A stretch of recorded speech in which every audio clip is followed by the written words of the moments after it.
오늘 장을 움직인 이슈 살펴보고 내일 장의 투자 시그널도 찾아보겠습니다. 자, 오늘은 모아랩 컴퍼니 김민성 이사와 함께합니다. 어서 오세요. 네, 반갑습니다. 네, 오늘도 시장 흐름은 그렇게 좀 개운하지가 못했습니다. 코스피가 가까스로 강보합권 마감을 했고 오늘 코스닥 시장에서는 하락 종목이 1,200개가 넘어갔는데요. 그래도 그 안에서는 시장의 강자가 분명히 있었고 또 한편으로는 지금의 하락이 새로운 타이밍이 될 수도 있습니다. 오늘 첫 번째 이슈부터 함께 점검해 보시죠. 화면으로 만나보겠습니다. 네, 첫 번째 이슈입니다. 역대 최장기간 한국은행 13회 연속 금리 동결 단행입니다. 자, 우선 오늘 우리나라 금융통화위원회가 있었는데 금리 인하가 또 한 번 미뤄졌습니다. 한국은행이 설립된 이후에 이 금리 동결 기록이 횟수로 보나 기간으로 보나 역대 최장이라고 하는데요. 우선 이 자세한 내용부터 이사님께서 좀 짚어주시죠. 네, 일단은 여기에 대한 내용은 이제 이찬용 한국은행 총재님이 말씀하셨던 내용을 좀 인용해서 간단하게 설명을 드리면은 일단은 물가랑 경기는 기준금리에 대한 인하 여건은 조성이 되었다라고 얘기를 하면서 추가적으로 금융안전에 대한 시간은 필요하다라고 언급을 해주셨습니다. 그래서 이 내용을 좀 우리가 자세히 얘기를 보게 되면은 물가는 좀 지속적으로 안정화가 좀 나타나고 있기 때문에 여기에 대한 기조현상은 지속성 있게 움직이고 있다라고 우리가 볼 수가 있겠고요. 다만 우리가 이제 금융안정에 대해서 모멘텀을 만들기 위해서는 단순히 지금 물가에 대한 가격만 가지고 확정을 지어서 스탠스를 취하기에는 아직은 이르다라는 건 당연하게 볼 수가 있겠습니다. 그래서 지금 물가가 새롭게 또 올라가진 않는지 아니면 새로운 변수가 나타나지 않는지 이런 여러 가지 대외적인 변수를 체크를 해야지만 금리 인하를 진행을 하면서 이제 금융 안정까지 좀 진행을 할 수가 있기 때문에 지금은 어찌 보면은 이제 금리 동결 같은 경우에는 당연히 취할 수밖에 없는 스탠스였다라고 우리가 보실 수가 있겠습니다. 그리고 추가적인 얘기는 이제 미국의 불확실성이 완화가 되어야지만 국내 같은 경우에도 금리 인하에 대한 여건이 조성이 될 수가 있다. 좀 이렇게 얘기를 추가적으로 해주시면서 맞는 얘기입니다. 이제 미국이 이제 먼저 워낙 이제 경제에 대한 강대국인 모멘텀을 가지고 있기 때문에 금리를 계속해서 올리고 있는 상황이고 우리도 거기서 좀 계속해서 보수적인 스탠스를 취하고 있다가 결국엔 따라서 금리 인상을 같이 따라갈 수밖에 없던 상황이죠. 근데 결국에는 이렇게 먼저 치고 올라갔던 미국이 금리 인하를 좀 스탠스를 같이 취해줘야지만 주변에 있는 신흥 국가들이 같이 스탠스를 맞춰 나갈 수가 있는 상황이다 이렇게 보시면 되겠고 미국이 계속해서 고금리를 유지하고 있는 상황에서 한국만 이제 금리 인하를 단행을 한다라고 하면은 또 원화 가치에 대한 좀 변동성이 같이 커지면서 오히려 금융시장에 안 좋은 영향이 나타날 수가 있습니다. 그래서 일단은 우리 한국은행 같은 경우에는 미국에 대한 동향을 먼저 체크를 한 다음에 금리 인하가 이어진다라고 하면 거기에 맞는 스탠스가 이어질 거다라고 우리가 해석을 할 수가 있겠습니다. 근데 우리가 하나 좀 걱정을 하고 있는 이유 중에 하나는 성장률에 대한 전망치를 하향 조정했던 이슈가 있습니다. 그래서 네. 0.1포인트 가량 이제 하향 전망치를 이제 조정을 했는데 그렇게 되면 지금 경기에 대한 침체 우려가 다시 한번 나타나는 게 아니냐 이렇게 투자자분들도 이제 걱정을 하실 수도 있는데 여기에 대한 코멘트를 좀 같이 추가적으로 했던 게 1분기 성장률 자체가 워낙 서프라이즈로 나왔기 때문에 일시적인 현상으로 좀 높게 잡았던 거고 다시 한번 스탠스를 다시 맞추기 위해서 0.1포인트 정도 하향을 조정했는데 여기에 대한 기조 자체는 변함이 없다라고 또 추가적인 언급을 해줬습니다. 그리고 지금 물가 자체적으로는 이제 계속해서 안정을 하고 있고 지금 금리 동결을 한다라고 하면은 소비 심리에는 위축이 될 수가 있겠지만 아무래도 이제 물가가 지속적으로 잡힌다라고 하면은 아무래도 여기에 소비 심리를 다시 한번 좀 상쇄시켜주는 여건이 될 수가 있기 때문에 지금은 당연스럽게 좀 금리 동결에 대한 모멘텀을 갈 수밖에 없고 하향 조정 같은 경우에는 이제 단순히 수치만 보고 우리가 크게 겁먹을 필요는 없다라고 좀 해석을 하는 게 맞을 것 같습니다. 네, 이 경제 성장률 전망치 하향 관련해서 너무 겁먹을 필요는 없다라고 말씀을 해주셨습니다. 우선 지금 나오고 있는 화면이 우리나라 기준금리 변동 추이를 보고 계시는데 현재 13회 연속 최장기간 동결이 이루어지고 있다는 점을 화면에서 다시 한번 확인하실 수가 있습니다. 자, 이렇게 결국은 금리 정책 관련해서 미국의 움직임을 기다릴 수밖에 없는 시점이 되어 있는데요. 그러면 앞서 간밤에 나온 미국 7월 FOMC 의사록 관련된 내용도 살펴봐야 될 것 같아요. 지금 또 화면에서 저희가 경제 성장률 전망치가 이번에 0.1%포인트 하향 조정됐고 물가 상승률 전망치 역시 2.6에서 2.5%로 하향 조정이 됐습니다. 잠시 후에 이 물가 그리고 경제 성장률 관련해서 또 내수 경기에 대한 우려도 있기 때문에 네. 이 내용도 자세히 여쭤보도록 하겠습니다. 자, 이번에는 그럼 저희 미국 이야기로 잠시 넘어와 보겠습니다. 간밤에 7월 FOMC 의사록이 나왔고 이 9월 금리 인하에 대한 준비는 좀 확실히 되어 있다. 이런 내용들이 전해지고 있는데요. 이사님 그러면 네. 이를 앞두고 지금쯤 저희가 포트폴리오를 좀 다시 점검해 봐야 할 타이밍일까요? 네, 그 어느 정도 포트폴리오 점검이 필요하다라고 좀 생각을 하고 있습니다. 이제 말씀하셨던 것처럼 이제 기정화 사실화가 됐지만 이제 네. 바로 진행을 하진 않았기 때문에 여기에 대한 스탠스를 우리가 다 같이 투자자분들도 기다리고 있는 상황이다라고 보시면 될 것 같습니다. 그래서 우리가 이제 미국에 대한 금리나 모멘텀을 봤을 때는 이제 베이비 컷이냐, 비컷이냐, 25bp로 낮추느냐, 네. 50bp로 낮추느냐 여기에 대한 폭에 대해서 좀 많은 주목이 될 것 같은데요. 제가 봤을 때는 이제 베이비 컷으로 가도 호재고 이제 비컷으로 가도 호재다라고 생각을 하고 있는 게 비컷으로 간다라고 하면은 금리를 이제 빠르게 좀 안정화를 하면서 물가 안정세라든지 아니면 금융시장에 대한 안정세 기대감이 더 커지기 시작을 하면서 여기에 대한 주가 반영이 좀 크게 나타날 수가 있을 거라고 생각을 하고 오히려 또 달러는 더 약세가 나타날 수가 있겠죠. 그러면은 상대적으로 원화 가치는 다시 한번 빠르게 회복을 할 수가 있으니까 국내 증시에는 좀 긍정적인 요소가 될 수가 있다. 좀 이렇게 저는 해석을 하고 있고요. 베이비 컷으로 간다라고 하면 또 반대적으로 해석을 할 수가 있는 게 우리가 그렇게까지 경기의 침체에 대한 우려감을 많이 가져갈 필요가 없구나. 그래도 연착륙에 대한 기대감이 또 지속성 있게 갈 수가 있겠구나라는 시장에 대한 해석이 나타날 수가 있겠습니다. 그래서 우리는 지금 이제 금리 인하는 기정화 사실이 됐고 불확실성에 대한 해소를 기다리고 있는 구간이기 때문에 지금 그냥 금리 인하 이후에는 오히려 좀 시장에 대한 긍정적인 요소, 투자 심리가 어느 정도 살아날 수가 있는 요소가 될 거다. 좀 이렇게 해석을 하고 있습니다. 그래서 지금까지는 아무래도 코스피 쪽에 대한 수급 쏠림세가 계속해서 이어지면서 대형주에 대한 모멘텀이 지속적으로 많이 강하게 만들어졌고 빅테크 쪽에서도 이제 삼성전자라든지 SK 하이닉스 이런 쪽에 대한 수급 쏠림이 나타나고 다른 쪽은 아무래도 거래량이 메마르기 시작을 하면서 상대적으로 좀 오르지 못한 종목들이 굉장히 많았습니다. 근데 이번에 금리 인하가 나타나기 시작을 한다라고 하면 결과적으로는 크게 봤을 때는 성장주에 대한 모멘텀이 또 강하게 만들어질 수가 있기 때문에 제가 봤을 때는 금리 인하 이후에 이제 변동성이 커지고 유동성이 다시 한번 살아나기 시작을 한다라고 하면은 대형주에서 성장주로 좀 더 포트폴리오가 전환이 될 수가 있을 거다라고 생각을 하고 있기 때문에 그동안에 대형주로 좀 수익을 많이 보고 계셨던 분들은 어느 정도 수익을 챙기시면서 성장주에 대한 바닥주 포트폴리오를 좀 변경을 해도 되는 그런 시기가 아닐까 좀 이렇게 말씀을 드리도록 하겠습니다. 네, 지금은 성장주에 대한 관심이 필요한 시기가 될 수 있다 이렇게 말씀을 해주셨습니다. 사실 그리고 많은 분들께서 금리 인하 폭과 관련해서 이에 따라 투자 전략을 다르게 가져가야 하나라는 생각도 하셨을 텐데 둘 다 증시의 호재가 될 수 있다 이렇게 정리를 해주셨습니다.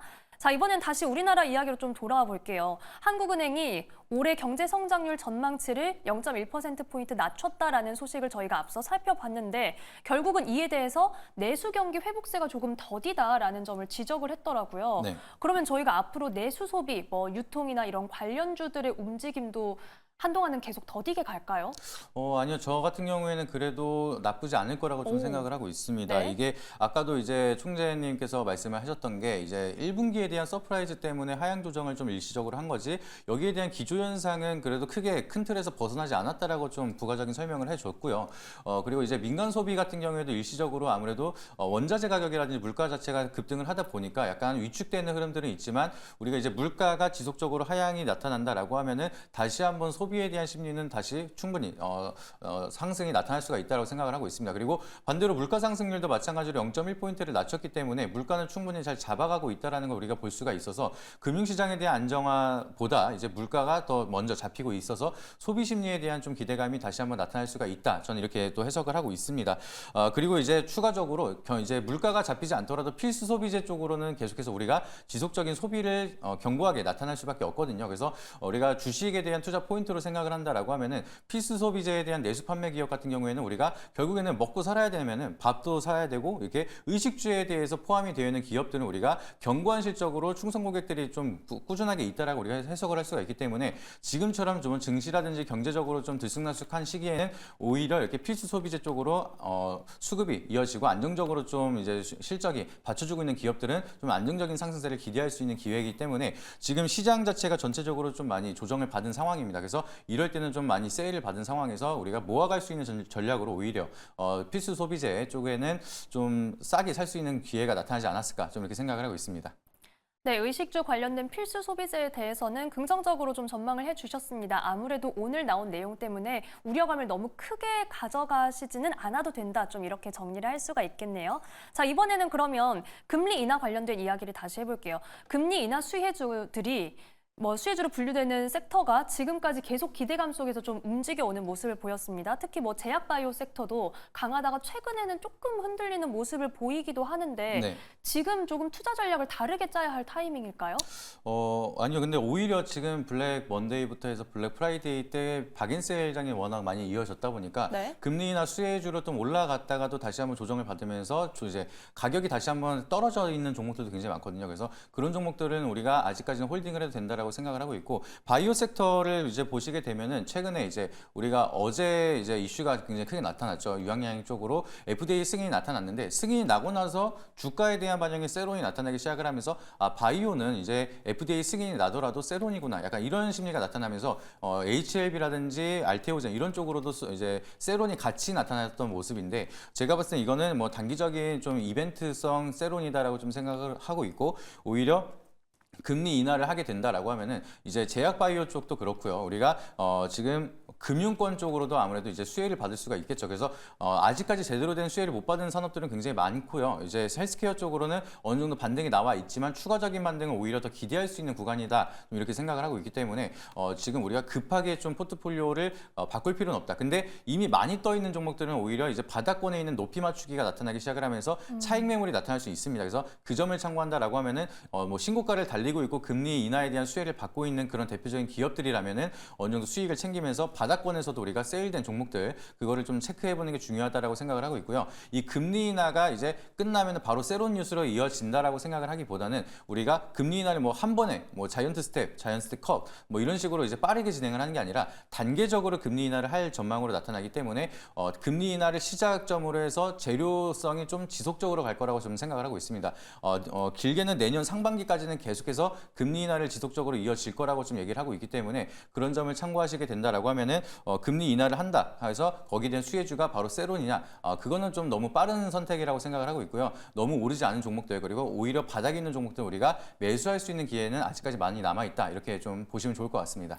네, 8월 초 폭락장 이후에 오히려 좀 가격적으로 매력도가 높아진 경우도 있다, 이렇게 정리를 해볼 수가 있겠습니다. 자, 그러면 이제 저희 두 번째 이슈로 넘어가 보도록 할게요. 화면으로 만나보시죠. 네, 두 번째 이슈입니다. 붕붕붕 아주 작은 자동차, 노! 주가는 큰 자동차입니다. 네, 자동차 대표주 현대차 그리고 기아 관련해서 눈에 띄는 소식들이 좀 나오고 있습니다. 우선 글로벌 신용평가사에서 신용등급을 상향 조정했다라는 소식도 있고요. 이용자 편의를 위한 신기술을 공개하거나 또 최근에는 전기차 화재 관련 공포감이 좀 커졌었는데 이 배터리 관리 시스템 관련해서도 적극적으로 알리는 모양새입니다. 오늘은 이 내용들 자세히 점검해 보면서 자동차 관련주들 시세가 좀 필 수 있을지 확인을 해볼게요. 자, 먼저 이사님, 저희 현대차랑 기아가 신용 A등급, 우선 지금 첫 트리플 크라운을 달성했다. 네. 이렇게 3사로부터 좋은 평가를 받았다라는 소식이 나오고 있는데 네. 이 내용 자세히 짚어주시죠.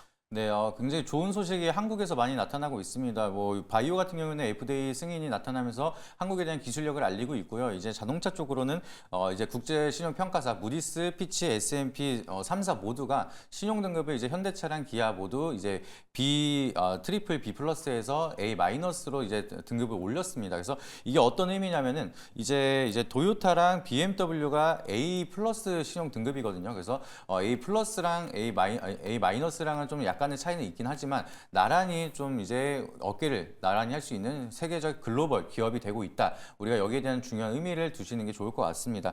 그래서 지금 국내 이제 글로벌 점유율을 보시게 되면은 미국에 대한 판매량을 봤을 때 현대차만 보더라도 이제 포드랑 GM을 제치고 이제 1월부터 7월까지 미국 전기차 시장에 대한 점유율을 2위를 하고 있습니다. 그래서 당연히 1위는 테슬라고요. 근데 테슬라가 성장했었던 전기차에 대한 인프라 속도 대비해서 지금 현대차랑 기아차가 빠르게 성장 점유율을 회복을 하고 있는 게 오히려 테슬라보다 빠르게 성장을 하고 있다. 이런 기대감이 계속해서 만들어지고 있습니다. 그래서 지금 기아랑 현대차 같은 경우에는 테슬라에 대한 이제 선점을 빠르게 추격을 하고 있기 때문에 거기에 대한 기대감이 더욱더 커지고 있는 상황이다라고 보시면 될 것 같고요. 지금 전기차에 대한 인기 굉장히 좋아지고 있는데 이번에 또 해외 글로벌적으로 테슬라에 대한 화제 이슈 뭐 이런 게 많이 나타나고 있다 보니까 오히려 그동안의 점유율을 좀 독점하고 있던 테슬라를 한 번 더 이제 안정성이라든지 기술력을 보여주기 시작을 한다라고 하면은 현대차랑 기아차에 대한 새로운 기회가 되지 않을까. 그래서 지금 긍정적인 현대차 쪽에 대한 그리고 기아차 쪽에 대한 실적에 대한 모멘텀이 계속해서 기대가 되고 있고 점유율도 계속해서 확보가 되고 있는 좋은 소식들이 많이 나타나고 있다. 이렇게 보시면 좋을 것 같습니다. 네, 현대차, 기아 지금 좋은 소식들이 이렇게 나오고 있는데 그러면 이 현대차, 기아 관련해서 전반적으로 자동차주가 또 어떤 이슈에 영향을 받을 수 있는지 점검을 해볼게요. 사실 지금 자동차 시장에서는 전기차 이 안전성 관련된 우려가 좀 우리 시장을 거의 뒤덮는 그런 모습을 보였는데 네. 한편으로는 여기에서 소비자들이 하이브리드 차량에 좀 눈을 돌리는 그런 이야기들도 나오고 있더라고요. 네. 이런 이슈들 속에서 결국은 자동차주에 좀 더 크게 영향을 미칠 수 있는 이슈는 어떤 거라고 보세요? 크게 보면 결국에는 전기차 캐즘이 제일 중요할 거라고 생각을 하고 있습니다. 왜냐하면은 우리가 이제 하이브리드가 처음에 나왔던 게 이제 시티카로 나온 거거든요. 네. 그래서 이게 하이브리드가 뭐냐라고 설명을 드리면은 일단은 이제 짧은 거리 같은 경우에는 전기로 이제 우리가 주행을 하다가 이제 장거리로 넘어가기 시작을 하면은 경유나 휘발유로 이제 엔진을 돌리기 시작을 하는 이런 시티카로 이제 나오기 시작을 한 건데 이거는 우리 한국같이 아무래도 이제 토지적으로 지형적으로 좀 작은 나라에서는 좀 유용하게 사용을 할 수가 있습니다. 그렇죠. 근데 미국이나 중국같이 좀 지리적으로 넓은 국가에서는 하이브리드에 대한 좀 이제 장거리 주행 자체가 좀 불가능하기 때문에 여기에 대한 모멘텀이 좀 장기적으로 글로벌적으로 뻗쳐 나가기에는 조금 어려움이 있는 상황이다 현재로서는. 근데 전기차에 대한 좀 배터리 화재라든지 이런 모멘텀이 좀 나타나기 시작을 하면서 그러면은 하이브리드가 좀 더 기술력이 있고 안정성이 있다 보니까 그쪽에 대한 좀 사업을 집중하겠다. 약간 이렇게 현대차랑 기아차도 만들고 있지만 우리가 결과적으로 글로벌 시장을 좀 더 도약을 하기 시작을 하고 점유율을 빠르게 확보하고 모멘텀을 좀 크게 만들기 위해서는 결국에는 이 전기차에 대한 캐즘 현상을 극복을 하는 게 최우선의 과제다라고 좀 생각을 하고 있습니다. 결국에는 뭐 장기적인 이제 장거리 주행이라든지 이런 모멘텀 그리고 연비적으로도 좀 계속해서 좋은 효과를 보기 위해서는 친환경 쪽으로 계속해서 밀고 갈 수밖에 없는데 그런다라고 하면은 하이브리드보다는 결국에는 전기차에 대한 모멘텀이 시장 자체가 더욱더 커질 수밖에 없다라고 생각을 하고 있어서 네. 일단은 우리가 우선적으로 봐야 되는 건 전기차 캐즘 그리고 단기적으로 보는 건 하이브리드는 좋다라고 생각을 하고 있습니다. 그래서 그 점을 참고하셔서 투자에 대한 포인트를 좀 이어가시면 좋을 거라고 좀 생각을 하고 있고요. 그리고 이번에 아까도 잠깐 말씀을 드렸던 것처럼 배터리에 과충전된 이제 화재 관련된 여기에 대한 이슈 같은 경우에는 오히려 한국 기업에는 좀 더 호재나 아니면 반사 이익에 대한 기회가 될 수가 있다라고 생각을 하고 있습니다. 뭐 얘기가 굉장히 많습니다. 중국산 배터리가 화재가 난 거다 아니다. 좀 한국형 배터리에서 다 화재가 난 거다. 뭐 이런 얘기들이 굉장히 많은데 여기에 대한 좀 이슈들은 끊임없이 노이즈는 계속해서 나타나겠지만 이제 현대차라든지 기아차에서는 새로운 배터리와 안정성을 실제로 보여주는 숙제를 보여준다라고 하면은 오히려 이제 테슬라라든지 BMW나 다른 전기차보다 안정성을 좀 더 강조를 하면서 여기에 대한 점유율을 빠르게 확보할 수 있는 기회라고 좀 생각을 하고 있기 때문에 오히려 노이즈가 많을 때 빠르게 치고 올라갈 수 있고 점유율을 빠르게 확보할 수 있는 테슬라는 위기가 될 수도 있겠지만 오히려 현대차나 기아차 쪽으로는 쫓아가는 입장에서는 좀 더 기회가 될 수가 있다라고 좀 생각하고 있기 때문에 국내 차들은 이제 오히려 점유율을 확보할 수 있는 좀 모멘텀들이 굉장히 많이 남아 있는 상황이다. 좀 이렇게 해석을 하고 있습니다. 네, 지금 오히려 전기차 시장과 관련해서는 결국은 캐즘이 길게는 풀어야 할 숙제인 거잖아요. 그래서 이 부분이 결국은 해소되어야 하는데 장기적으로는 친환경적인 움직임 속에서 전기차 쪽에 주목을 할 수밖에 없다. 이렇게 얘기를 해주셨습니다. 자, 지금 현대차와 기아를 봤을 때요, 저희가 첫 번째 이슈에서 결국은 내수 경기가 조금은 뭐 부진하다라고 한국은행에서 보고 있는 그런 내용도 나왔고 네. 대신 그런데 현대차, 기아가 미국 전기차 시장에서는 포드와 제너럴 모터스를 제쳤다 이런 내용도 앞서 짚어주셨잖아요. 네. 결국은 수출 성적표에 주목을 할 수밖에 없는데 네. 이 성장세가 이어질까요, 계속? 계속 이어질 거라고 생각을 하고 있습니다. 지금 이게 뭐 피크아웃에 대한 우려가 사실상 22년도부터 나왔거든요. 그리고 호실적을 계속해서 발표를 하고 있는데 네. 매년 똑같이 피크아웃에 대한 우려감을 보여주고 있고 그거를 실적으로 증명을 하고 있는 게 바로 자동차 산업입니다. 우리가 과거에는 이제 반도체에 대한 수출 의존도가 굉장히 높은 나라라는 걸 다들 알고 계실 텐데 이거를 제치고 반도체보다 더 많은 수출을 하기 시작을 했던 게 바로 자동차 산업입니다. 그만큼 자동차에 대한 수출액의 의존도가 굉장히 빠르게 성장을 하고 있고요. 수출에 대한 점유율도 급속도로 성장을 하고 있는 상황이기 때문에 우리가 여기에 대한 모멘텀은 좀 쉽게 꺾이지 않을 거다라고 좀 생각을 하고 있습니다. 그리고 전 세계적으로 이제 아무래도 친환경에 대한 이제 숙제를 계속해서 풀어 나가야 되는 상황이기 때문에 수소차도 있지만 이제 전기차에 대한 모멘텀은 지속적으로 연구 개발이 들어가면서 R&D가 계속해서 이어진다라고 하면 거기에 대한 매출이라든지 새로운 차량이 나타날 때마다 새로운 이제 모델에 대한 수요는 증가가 될 수밖에 없는 상황이다. 그래서 수출도 좀 증가가 지속적으로 나타날 나타날 수 있을 거라고 생각을 하고 있고요. 그리고 아까 이제 전기차에 대한 캐즘 현상을 좀 풀어야 되는 숙제라고 말씀을 드렸는데 제가 개인적으로 생각을 할 때는 이제 이 전기차에 대한 캐즘 현상을 풀 수 있는 숙제가 가장 큰 키워드는 결국은 자율주행차에 대한 시스템이 얼마나 좀 제대로 된 개발이 나타나면서 출시가 될 수가 있느냐 이게 가장 중요할 거라고 좀 생각을 하고 있습니다. 그래서 지금 많은 뭐 핸드폰도 그렇고요. 이제 온디바이스 AI를 봤을 때 AI에 대한 새로운 기능이 탑재가 되기 시작을 한다라고 하면은 거기에 대한 소비 촉진 효과가 나타나기 시작을 하면서 그동안의 전 모델에서 없는 기술력을 새롭게 만들다 보니까 과거에 이제 샀던 사람들도 교체 시기가 좀 더 빠르게 앞당길 수 있는 기능은 결국에는 어떠한 새로운 기술을 가지고 있느냐 그게 가장 중요한 건데 지금 자동차 같은 경우에는 대부분 모든 차량은 옵션 같은 게 다 좋습니다. 그리고 뭐 차량 방지 이탈이라든지 이런 옵션들은 대부분 다 들어가 있는 상황이기 때문에 이제는 없는 시스템을 넣기 위해서는 자율주행을 이제 기능을 개발해서 여기에 대한 소비를 촉진하는 게 가장 중요한 포인트가 될 거라고 생각을 하고 있고요. 여기에 대해서 현대차 같은 경우는 4단계를 좀 더 승인을 하고 빠르게 개발을 진행을 하고 있기 때문에 여기에 대한 모멘텀 좀 강하게 기대를 해볼 수가 있고 그렇게 자율주행에 대한 기능이 탑재가 되면서 자동차가 판매가 된다라고 하면은 내수가 부진했지만 내수 사이클도 좀 강력하게 좀 소비 촉진이 될 수가 있을 거고요. 그리고 이거를 먼저 선점해서 판매를 한다라고 하면은 글로벌 수출도 당연히 점유율이 빠르게 확보가 될 수가 있습니다. 그렇기 때문에 테슬라도 자율주행에 대한 모멘텀을 빠르게 확보를 하기 위해서 많은 R&D를 진행을 하고 있는 상황이고요. 거기에 놓치지 않고 현대랑 기아차도 빠르게 움직이고 있는 상황이다. 그래서 여기에 누가 빠르게 좀 선점을 하느냐 그것도 중요한 포인트가 될 거라고 좀 생각을 하고 있습니다. 네, 결국은 계속해서 시장에서 새로운 모습을 보여주려고 하는 현대차와 기아입니다. 이사님, 그러면 이와 관련해서 자동차 부품주도 네. 함께 이런 긍정적인 효과를 받을 수 있을지, 그렇다면 어느 쪽을 좀 세부적으로 봐야 할지 간략하게 짚어주시겠어요? 네, 현대기아 수출이 계속해서 증가가 되니까 아무래도 부품 쪽으로는 수혜가 지속적으로 이어질 수 있을 거라고 좀 생각을 하고 있습니다. 그래서 제가 봤을 때는 뭐 단기적인 모멘텀으로 아무래도 이제 하이브리드 쪽으로 모멘텀이 굉장히 좋다 보니까 지금 우리가 투자 관점으로 생각을 한다라고 하면은 하이브리드 부품 관련주를 좀 직접 이제 체크를 해보는 게 굉장히 중요하다라고 좀 말씀을 드리고요.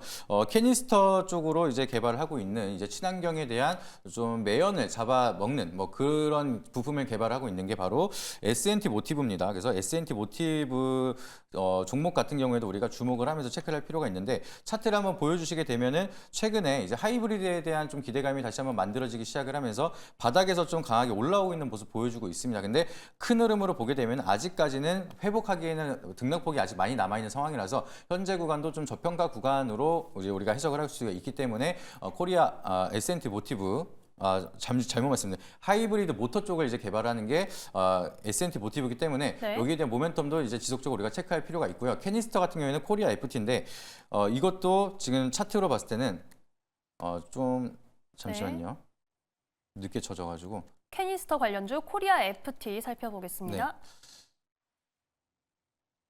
지금 하이브리드 모터 관련해서는 S&T 모티브 차트를 저희가 봤고 네. 이와 관련된 부품주 코리아 FT 차트인가요? 네, 코리아 FT 차트도 보시게 되면 마찬가지로 하이브리드의 모멘텀이 이제 국내 시장에 좀 움직이기 시작을 하면서 바닥에서 올라오고 있는 모습을 보여주고 있습니다. 그래서 아까 S&T 모티브 같은 경우에는 아직까지는 등락폭이 많이 남아 있는 상황이지만 코리아 FT 같은 경우에는 회복 속도가 좀 더 빠르게 만들어지고 있기 때문에 우리가 단기적인 모멘텀으로는 이제 하이브리드 쪽을 우리가 주목을 하자라고 말씀을 드렸죠. 그래서 이 두 종목을 이제 자동차 부품주 중에서도 전기차에 대한 모멘텀은 약간 좀 주춤하고 있는 상황이기 때문에 새롭게 올라오고 있는 이쪽을 좀 바라보는 게 좀 투자 포인트로 좋지 않을까 이렇게 말씀을 드리도록 하겠습니다. 네, 이렇게 자동차주 그리고 자동차 부품주에 대한 내용까지 살펴봤습니다. 자, 그러면 이사님, 저희 내일장에서 관심 가져볼 만한 종목 어떤 종목 살펴보면 좋을까요? 지금처럼 이제 경기가 등락이 이제 들쑥날쑥하고 이제 시장에 대한 변동성이 클 때는 좀 안정적인 종목을 우리가 접근을 하는 게 중요하다라고 좀 생각을 하고 있습니다. 그래서 지금 경기 방어주를 우리가 잘 알고 있는 이마트 종목을 좀 설명을 드리려고 가져오게 됐고요. 네. 워낙 저평가 구간으로 이제 진행을 하고 있다 보니까 차트적으로도 좀 가격적인 메리트가 있는 상황이고 4분기 시작이 되는 이제 시기입니다. 9월부터. 그래서 이 시기 때는 우리가 배당주에 대한 좀 투자 심리가 확대가 될 수가 있다 보니까 이마트는 꾸준하게 좀 배당을 주고 있는 이제 경기 방어주 대표적인 종목이기 때문에 우리가 관심을 갖고 지켜볼 필요가 있다라고 말씀을 드리고요. 그리고 추가적으로 좀 2분기 적자가 나타나긴 했지만 본업 창고형 이제 할인점이 이제 트레이더스 쪽으로는 매출이라든지 고객에 대한 증가 추이가 뚜렷하게 나타나고 있기 때문에 좀 장기적으로 바라본다라고 하면은 실적에 하락에 대한 모멘텀이 좀 강하게 회복을 할 수가 있다. 좀 이렇게 바라보고 있습니다. 그리고 차트를 한번 보여주시게 되면은 고점 대비해서 굉장히 엄청나게 많은 하락을 보여주고 있는데 여기서 이제 바닥에서 서서히 추세를 돌리고 있는 구간이라고 보고 있습니다. 그래서 지금 배당을 주고 있는 매력적인 종목이기도 하고 필수 소비재를 판매하는 기업이기 때문에 안정적인 실적을 좀 기반으로 우리가 바라볼 수가 있어서 연말까지는 우리가 서서히 모아가는 전략으로 하면은 가격적인 메리트 측면이라든지 기업에 대한 모멘텀 자체, 밸류에이션도 나쁘지 않기 때문에 접근할 필요가 있다. 이렇게 보시면 좋을 것 같고요. 매수가 같은 경우는 현재가 62,800원 쪽으로 접근하셔도 좋고요. 목표가는 일단 1차적으로 7만 원대 그리고 손절가는 58,000대 추세를 이탈하는 구간으로 잡아드리도록 하겠습니다. 네, 이렇게 경기 방어주 이마트 연말까지 차근차근 모아가는 전략이 가능하다라고 말씀해 주셨습니다. 오늘 첫 번째 이슈 금통위 그리고 두 번째 이슈 자동차주까지 살펴봤습니다. 지금까지 모아랩 컴퍼니 김민성 이사와 함께했습니다. 고맙습니다. 네, 감사합니다.